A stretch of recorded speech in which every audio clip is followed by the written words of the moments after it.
인사 나누겠습니다. 주님의 평안을 빕니다.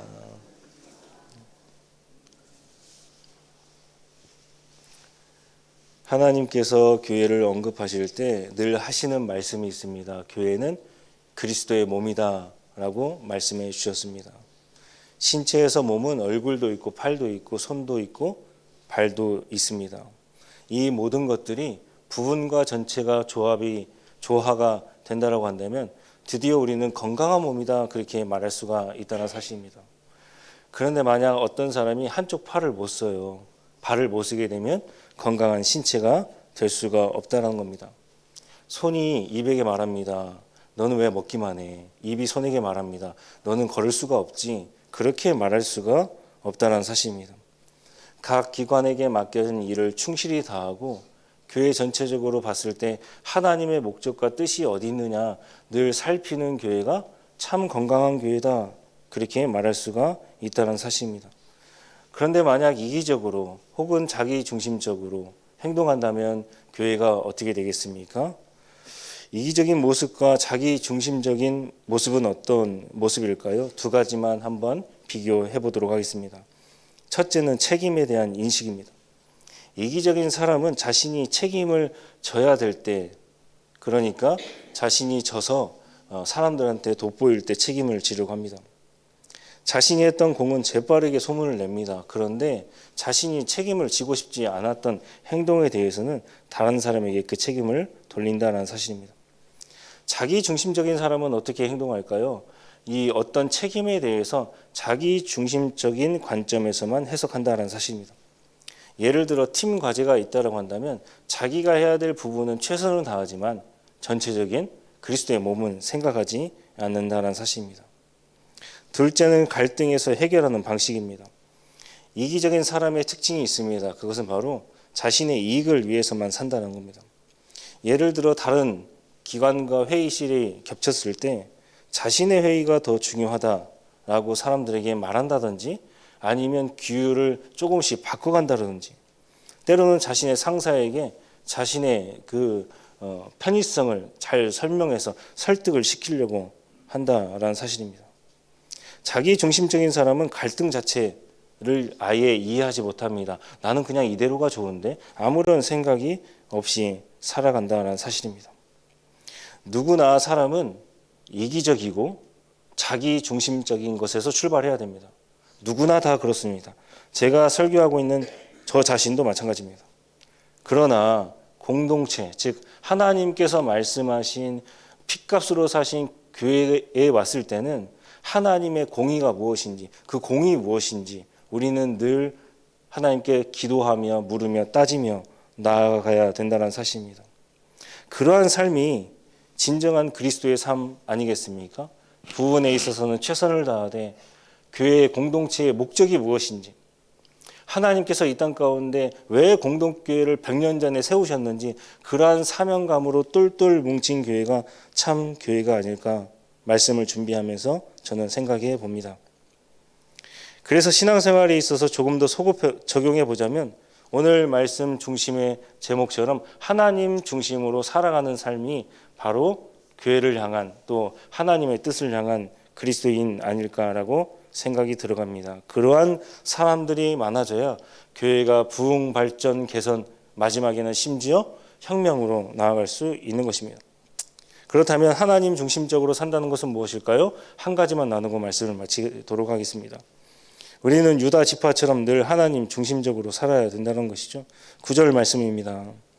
유다 진영에 속한 군대로 계수된 군인의 총계는 18만 6,400명이라. 그들은 제1대로 행진할지니라. 방금 읽은 민수기 2장의 말씀은 1장에서부터 각 지파로부터 계수된 이스라엘 백성들이 어떻게 행군하고 또 어떻게 광야를 헤쳐나가는지에 대해서 말씀하고 있다는 사실입니다. 이스라엘 백성들의 지파는 총 12지파입니다. 동서남북으로 성막을 중심으로 광야길을 걸었으니 약 3개의 지파씩 동서남북으로 나누어지게 되었다라는 겁니다.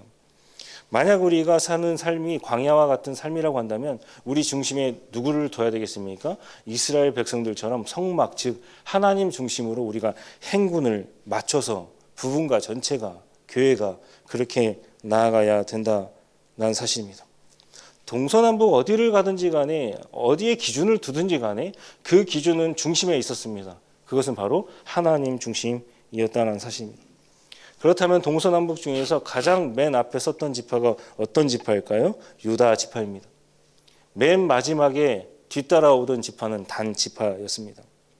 하나님 중심적으로 산다는 삶, 어떤 삶일까요? 내 삶에 여러 가지 문제가 있고 고난이 있어도 하나님께서 말씀하신 그 위치를 벗어나지 않는 것이 하나님 중심적으로 사는 삶입니다.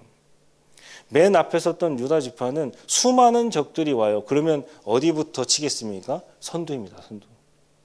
그 선두에 섰을 때에 하나님 왜 나한테 이런 자리를 주셨어요? 그렇게 오늘 말씀을 읽어보니까 불평의 한마디가 없었다라는 사실입니다. 왜 자신의 위치가 선두에 있습니까? 마음에 들어 하지도 않았고 또 뿐만 아니라 하나님이 주신 그 위치가 내 위치이기 때문에 내가 그 자리를 굳건히 지키며 살아갔더라라는 사실입니다. 그저 묵묵히 성막 중심, 하나님 중심으로 살아가게 되었다는 사실입니다. 그렇다면 그들이 받은 축복이 무엇일까요? 사사기를 보게 되면 이스라엘 백성들이 가나안 땅에 제일 먼저 입성했을 당이 선두에 섰으니까 제일 먼저 입성한 그룹이 바로 유다 지파입니다. 사극을 보게 되면 저 성벽을 올라라. 제일 먼저 오르는 사람에게 내가 저 땅을 주고 하사하겠다라는 황제의 목소리가 종종 들리는 것을 볼 수가 있습니다.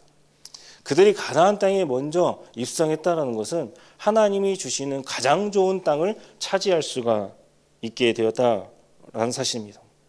그 다음은 무엇일까요? 여로보암을 통해서 북이스라엘과 남유다로 갈라지게 됩니다. 남유다 이름에 보게 되면 유다의 이름이 들어간 것을 알 수 있습니다. 가장 큰 지파, 대표적인 지파의 이름을 따서 북이스라엘을 부를 때 다른 이름으로 또 남유다를 부를 때 유다의 이름으로 부르게 되었다는 사실입니다. 구약에서는 사람의 숫자가 많다라는 것은 하나님의 축복을 받은 근간이 됩니다. 창세기 1장에서 생육하고 번성해라. 모든 피조물들에게 많아져라 그렇게 말씀하여 주셨습니다. 출애굽기 1장을 보게 되니까 이스라엘 백성들의 수가 점점점 왕성하였다, 늘어났다 그렇게 표현하고 있다는 사실입니다. 하나님의 축복을 받은 지파는 점점 그 수가 늘어나게 되었다는 것을 볼 수가 있습니다. 가장 큰 축복은 유다 지파에서 누가 태어났습니까? 예수님께서 태어나게 되었다는 사실입니다. 유다 지파를 보니까 그럴 만한 깜이에요. 그러면 하나님께서 그 믿음의 가정을 명문 가정으로 만들어 주신다는 사실입니다. 유다 지파는 이렇게 하나님의 축복을 받았습니다. 그것은 어떠한 고난이 있어도 하나님께서 말씀하신 내 분량을 지키고 하나님께서 말씀하신 내 위치를 지켰을 때 하나님 보시기에 얘는 참 내 중심으로 살아가는구나. 그렇다고 한다면 그 후대에 있어서 하나님께서 그 수많은 축복을 부어주신다라는 사실입니다. 그들은 이스라엘 백성들의 리더의 위치에 있어서 그 역할을 잘 감당했기 때문에 하나님의 복이 임했다는 사실입니다. 자, 그렇다면 맨 마지막에 따라오던 단지파는 어떻게 되었을까요? 민수기 2장 31절의 말씀입니다. 단 진영에 속하여 계수함을 받은 군인의 총계는 15만 7,600명이라. 그들은 길을 따라 후대로 행진할지니라 하시니라. 이스라엘 백성들이 가나안 땅에 입성해서 여호수아라는 사람을 통해서 12지파로 이제 땅을 분배받습니다. 단 지파를 보니까 저기 북쪽에 한 곳에 분배를 받게 되었다는 사실입니다. 그런데 이방인들과 끝없는 충돌로 인해서 이 단지파가 자신의 하나님께서 명령하신 위치를 버리고 어디로 내려왔냐면 지금의 레바논 지역까지 내려오게 되었습니다. 왜 그럴까요? 자꾸 이방인들이 침략하는 거예요. 삶이 힘듭니다. 고난이 있어요. 문제와 역경이 있습니다. 그런데 하나님 말씀하신 그 땅을 버리고 위치를 버리고 점점 남방하여서 성경에서 애굽 쪽으로 내려갔다는 말은 좋지 않은 말입니다. 점점 남방으로 내려와서 자신이 원하는 그 땅에 위치하며 살아가게 되었다라는 사실입니다.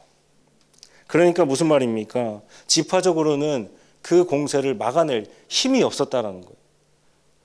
보게 되면 유다 지파는 약 18만 명, 이 단지파는 15만 명입니다. 3만 명밖에 차이가 나지 않는데 하나님 주신 사명을 버렸다라는 이야기가 될 수가 있다는 사실입니다. 그 힘이 미비했습니다. 심지어 요한계시록 7장을 보게 되면 14만 4천 명의 숫자가 나오지 않습니까? 그때에 12지파를 언급하는데 빠진 지파가 있습니다. 첫 번째는 단 지파요. 두 번째는 에브라임 지파였다는 사실입니다. 하나님의 생명책에 기록되어야 될 단 지파가 그 생명책에서 지워지는 문제를 만들게 되었다는 사실입니다. 마지막으로 창세기 49장 17절에 기록되어 있습니다. 다는 길섬의 뱀이요 새길의 독사로다. 말굽을 물어서 그 탄 자를 뒤로 떨어지게 하리로다. 창세기 49장은 야곱이 마지막 때가 되어서 자식들에게 주는 마지막 유언의 메시지였다는 사실입니다.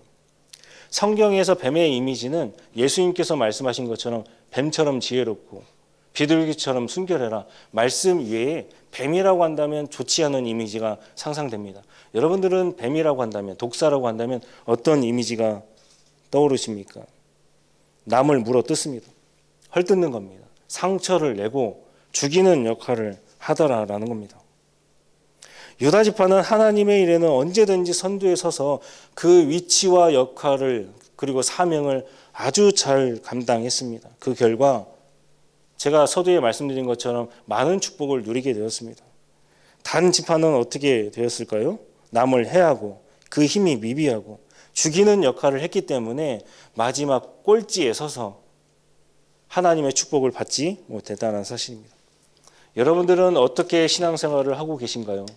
유다 지파처럼 하나님 말씀하신 분량과 위치를 지키고 아무리 내 삶에 있어서 여건과 고난이 있다 하더라도 거기는 내가 지켜야지 묵묵히 인내하며 살아가고 계십니까? 아니면 단 지파처럼 나 여기 안 할래요. 남방으로 갈래요. 저기 눈을 들어 보아하니 저쪽에 땅이 좋습니다. 라면서 점점 그 힘이 미비해 가시겠습니까? 하나님의 일에는 결코 공짜가 없다는 사실입니다. 다 상급이 있어요. 내가 현세에서 받든지 내 후대에서 그 상이 나타나든지 아니면 하늘에 가서 받든지 분명히 상급이 있다는 사실입니다. 다 하나님의 때에 채워주시는 역사가 있더라라는 거예요. 나의 자녀도 물질도 내가 계획했던 그 모든 것들도 그저 묵묵히 하나님 중심적으로 주님 붙들며 살아가다 보면 언젠가는 하나님께서 역사해 주시는 날이 오더라라는 겁니다. 그것이 바로 믿음의 선진들의 고백 아니겠습니까? 나의 이기적인 생각과 나의 중심적인 생각을 그저 내려놓고 하나님만 의지하고 그분을 나의 중심으로 모셔드리고 사는 것이 바로 신앙의 경륜 아니겠습니까? 나이입니다. 이스라엘 백성들은 모두 겉으로 보기에 하나님 중심적으로 사는 인생을 살았습니다. 왜 그럴까요? 똑같이 걸었습니다. 겉으로 보기에는 동서남북 어느 집 하나 하나님 중심적으로 사는 인생처럼 보였습니다. 그런데 시작과 끝이 달랐다라는 거예요. 유다 지파와 단 지파는 달라지게 되었습니다. 하나님의 복은 하나님만 주실 수 있는 복입니다. 세상이 주는 복이 아닙니다. 하나님께서 주시는 복이라야 그것이 바로 하나님의 복이다라고 우리는 말합니다. 나와 내 자녀가 세상에서 잘됨 이전에 우리는 하나님 중심적으로 지금 내가 살아가고 있는가 우리가 기도를 통해서 오늘 말씀을 통해서 한번 묵상해 봄직한 일이다라는 사실입니다. 여러분들은 어떠하십니까? 바라건대 말씀 듣는 저와 여러분들은 하나님 중심으로 신앙생활 하셔서 그 유다 지파처럼 맥이 끊어지지 않고 하나님의 축복을 받으시는 저와 여러분 되기를 주님의 이름으로 간절히 소망합니다. 기도하도록 하겠습니다.